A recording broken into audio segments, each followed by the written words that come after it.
Good morning, thriving warriors and those who wish they were. Alexa, what is the date? It's Monday, May 30th. And what time is it, Alexa? What time is it? Alexa, what time is it? It's 6:18 a.m. 6:18. Good morning, Edward. Thank you. Thank you. Okay, well, good morning once again. Good morning, good morning. Let's see how this coffee is. Good coffee. That is Starbucks. I don't know what blend it is, but good morning, people, and those who wish they were. Yes, it is Memorial Day.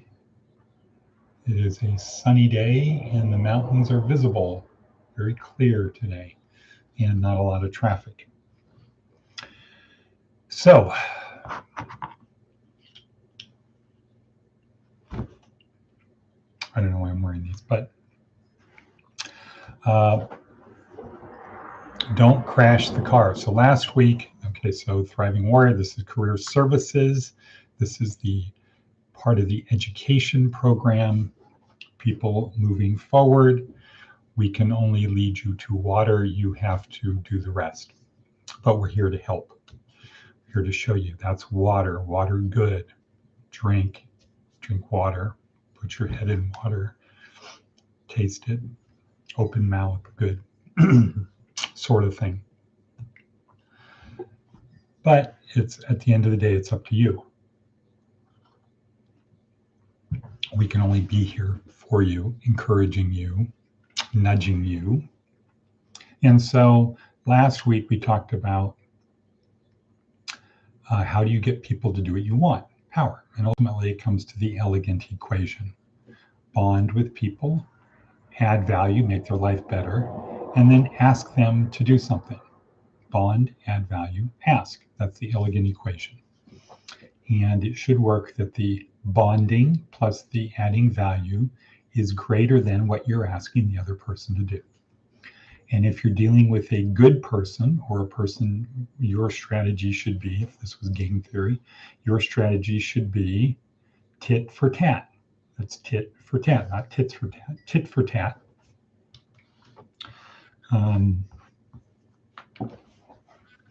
Your strategy should be tit for tat. Whatever they do for you, you do back quickly. And you should give the other person more than you get because they will always want to play the game with you. So anyway, we don't have time to go into that, but that was last week. This week is the people say, okay, I am with you. I'm with you. I will choose to play with you. Let's play tit for tat. I just like saying that. Let's play. Now what you want to do is you want to keep playing. You don't want to have people not play with you. So the metaphor we usually use is you've got people in the car, you have a destination you want to get to we'll call it Successville.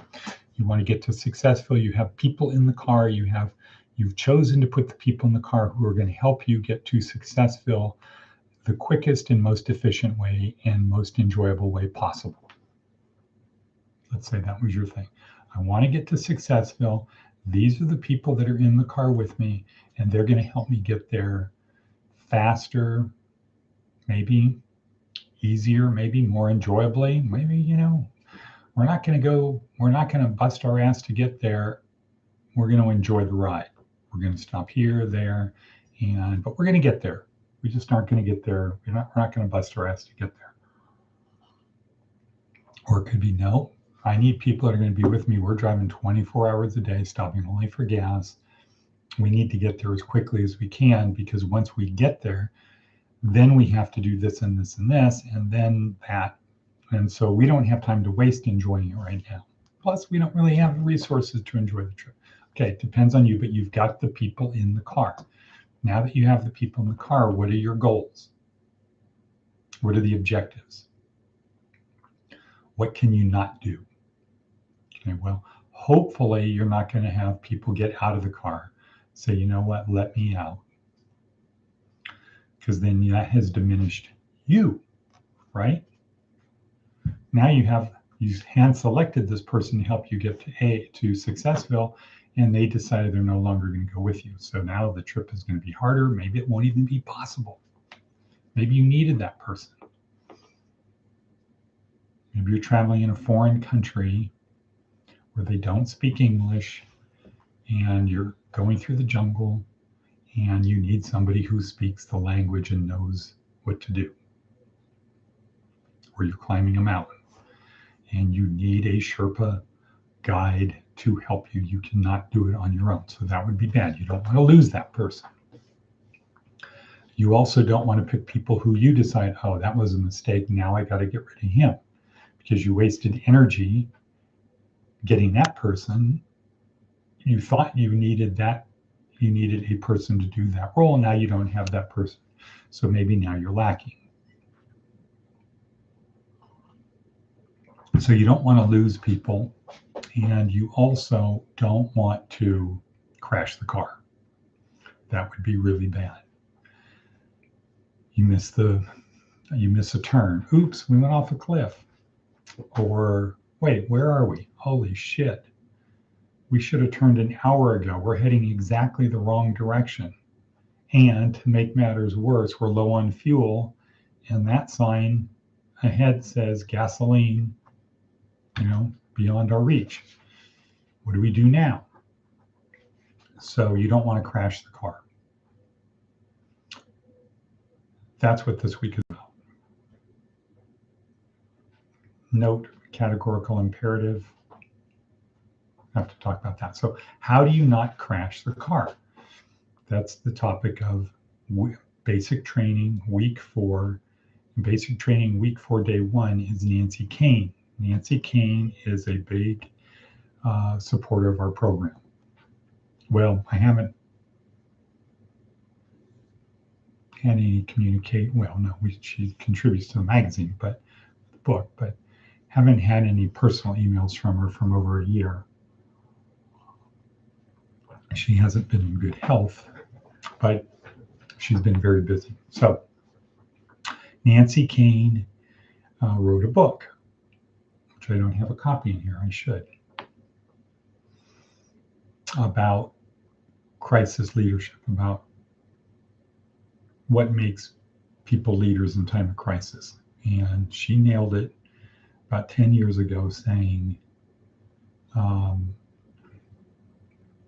we need a new template of how to control the world. The stable template of the past is gone. There's now too much VUCA. We're not going to talk about VUCA. Volatility, uncertainty, complexity, and ambiguity in the world. And the old template was get as much knowledge as you can, and you take the knowledge, you filter it through these algorithms and things, and you process it and prove outcomes. Here's what to do, because life was predictable. When you add VUCA, volatility, it's not stable. The opposite of stable is volatile. It could collapse, could explode. Think about nitroglycerin. Change the temperature 1 degree too quickly, and the whole thing could explode. So there's VUCA, there's uncertainty. What's going to happen next? I don't know. What does this mean? Complexity. Well, if I do this, then this is going to happen, or that, and then I have to either do this, or it's really complex. And ambiguity. What does this mean? I don't know. What's going on? I don't know. So Nancy Kane, who is a Harvard Business School professor, has been analyzing this leadership, crisis leadership, and said, we've got, more than about 10 years ago, so we got about 7 to 10 years to figure out how to navigate into the possibility of the next century. So navigate, that's not drive, right? That's navigate. So that means like you're in a boat And a boat is subject to, you would say it's not an engine-powered boat. It's not a motor-powered boat. It's a traditional boat that has a sail and it has a rudder and it might have oars. So you're subject to the current and the wind. So you have to navigate. We want to get over there, but the water is flowing this way or that way, and the wind is coming this direction. How do we get from here to there?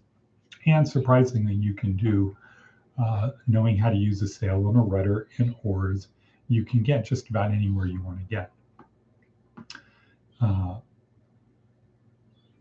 So her thing is navigate into the possibility of the next century, meaning it's not certain. So she nailed it. And there are certain things you need for crisis leadership. So that would be you're driving along and something bad happens. You're heading to Successville and something bad happens. Nancy King talks about, here's the skills you need when something bad happens. And one of the examples she uses is President Lincoln during the Civil War. It was really, really bad. Said, golly gee, guys, well, I don't know, what should we do? And Ernest Shackleton, explorer, trying to walk across the South Pole. And unfortunately, the ship got caught in the ice, got crushed and sunk, and they're stranded in an ice floes off of Antarctica. What did he have to do to survive? So we will put on here the link to Nancy Keane's talk, because there's certain things you need to do when there is a crisis. And we're at 12 minutes and 13 seconds. I want to quickly switch over. I don't like having these go over 10 minutes, and I know for the last week we have. I respect your time. Seth Godin, personal responsibility. It's complicated because we made it complicated. Our culture is built on the principle that people are responsible for what they do. And then we spend time and effort diffusing the responsibility. If you work for a company and are just doing your job, are you responsible? What if you founded the company? What if you invest in it? Are marketeers responsible for the negative side effects of increased consumption? If companies work, if marketing works, if work works, then who's responsible if it causes something to happen? If we dump something in the river, are we responsible for what happens to the people downstream? What if you buy something from someone who dumps something in the river? Are we responsible for the actions of the causes we support and the people we vote for? What about the implications of not supporting something? Are we responsible for the bad things that happen because of our apathy?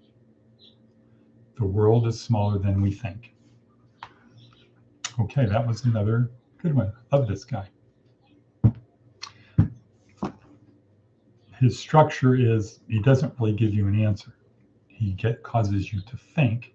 He leads you to a position and then causes you to think. Then it's up to you.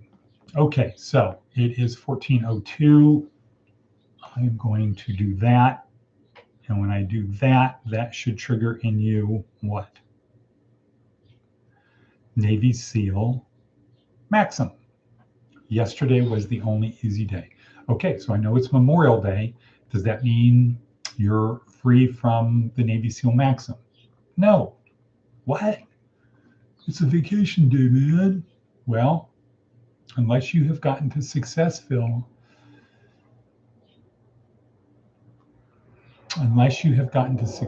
you're not really there yet.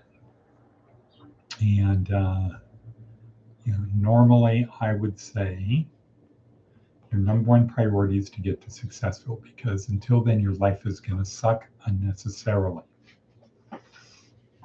Some things we can't avoid. Life is going to suck anyway, but you don't need it to suck unnecessarily. You don't need to leave food out in your kitchen to attract cockroaches. You don't need to do that. It sucks that you live in an area that is infested, but it doesn't mean you can't make your apartment clean.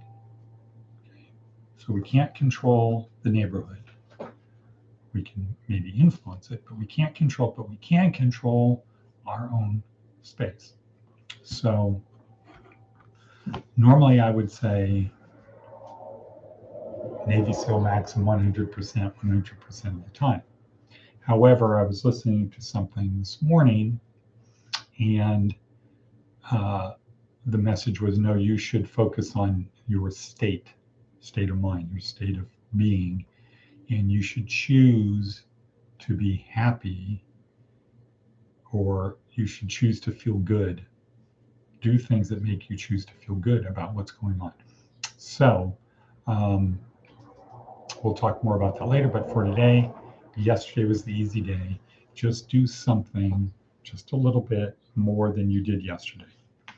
And I will be here working. If you need me, please call. Not going to be going to Las Vegas today. We will have our staff meeting as usual virtually on Zoom at that time. And so we'll talk on the phone. Maybe you can order or bring food in, and we will have things we're doing it. I will be having my juice, and I am down about 12 pounds, almost to what my thing says is my ideal weight. I'm very close, within a pound of that. And so, yeah. And I will say, cut.